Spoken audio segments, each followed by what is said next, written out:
Hi guys, it's Bree and welcome to my channel, Just Breezy. If you're new here, thanks so much for checking it out. I hope you consider subscribing.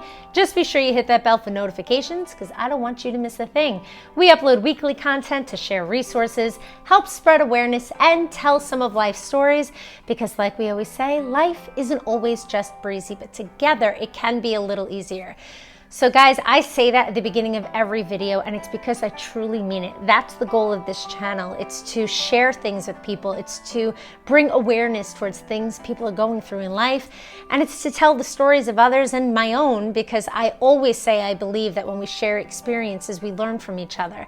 Now, in order for me to do that, I have to be genuine. I have to be truthful to who I am. I can't always just be like, even though that's a big part of who I am, another part of it is the struggle that I'm having with my mental health.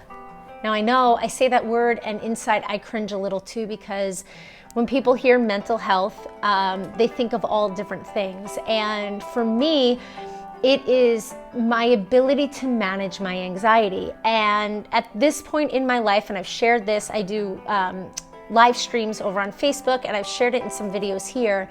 At this point, I'm really having a difficult time with it. It's affecting my relationships within my family, my quality of life.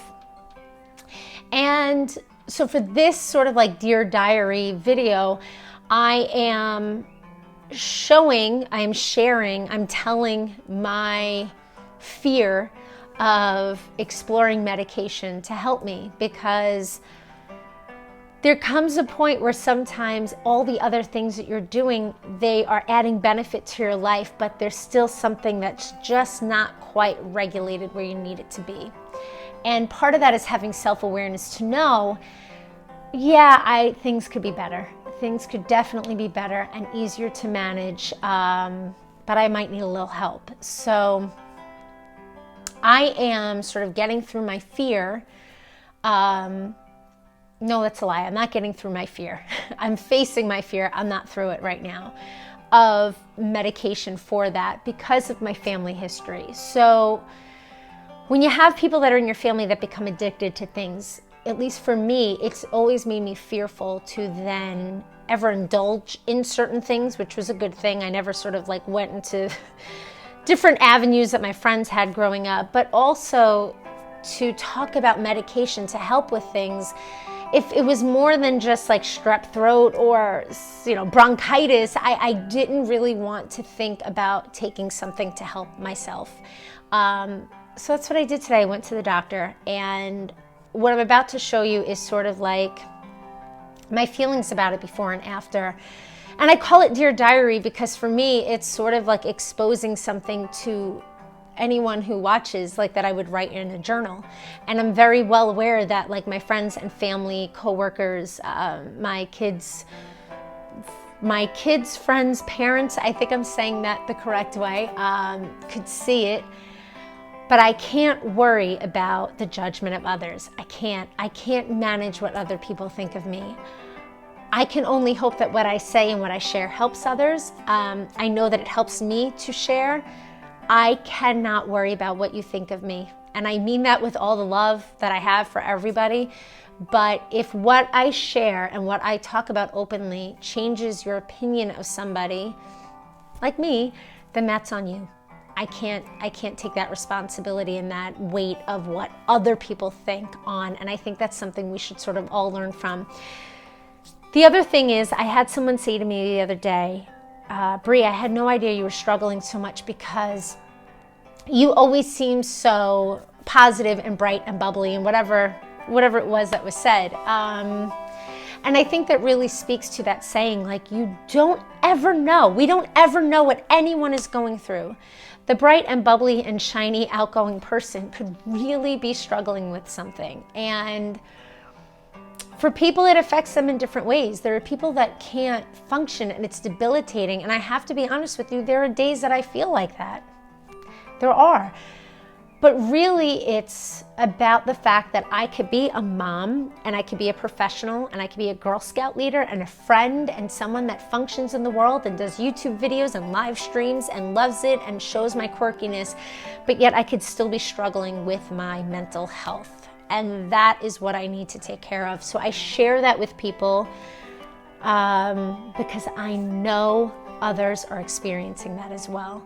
And I feel like the more we talk about it, the less stigmatizing it becomes. Hi guys, I am sitting in the doctor's office parking lot.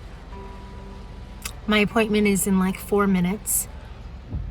And I am silently freaking out inside because I'm gonna go talk to the doctor about medication options. I've spoken pretty openly here and on my Facebook Lives just about my struggle with anxiety. And I'm at a point where I'm having more bad days than good. And at baseline, I am more on edge and more upset and more overwhelmed than I should be. I am very fearful of medication because of the history of addiction that's on one side of my family.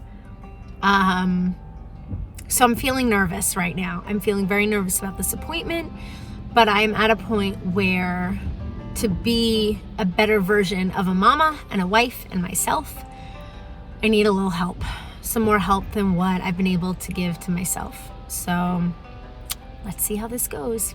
So the assistant came in to do my blood pressure and check my pulse, and I just started crying. Because that's what happens, like when I get sort of overwhelmed or just at baseline feeling really heavy and weighed down, I just cry. So this appointment should be fun. Good Lord. All right, I'll check back when I'm done. Okay guys, so that was about a half an hour of me crying to the doctor and asking her all my questions through the tears and talking about my fears of medication and family history and addiction and all those really fun topics. We decided on sort of like a plan of medication that I felt comfortable with, and that I'm going to check in with her in 2 weeks and kind of give her an update on how that is going. So I'm going to get that now. I decided to go home and freshen up a little because I looked like I don't know, just looked like a big old hot mess.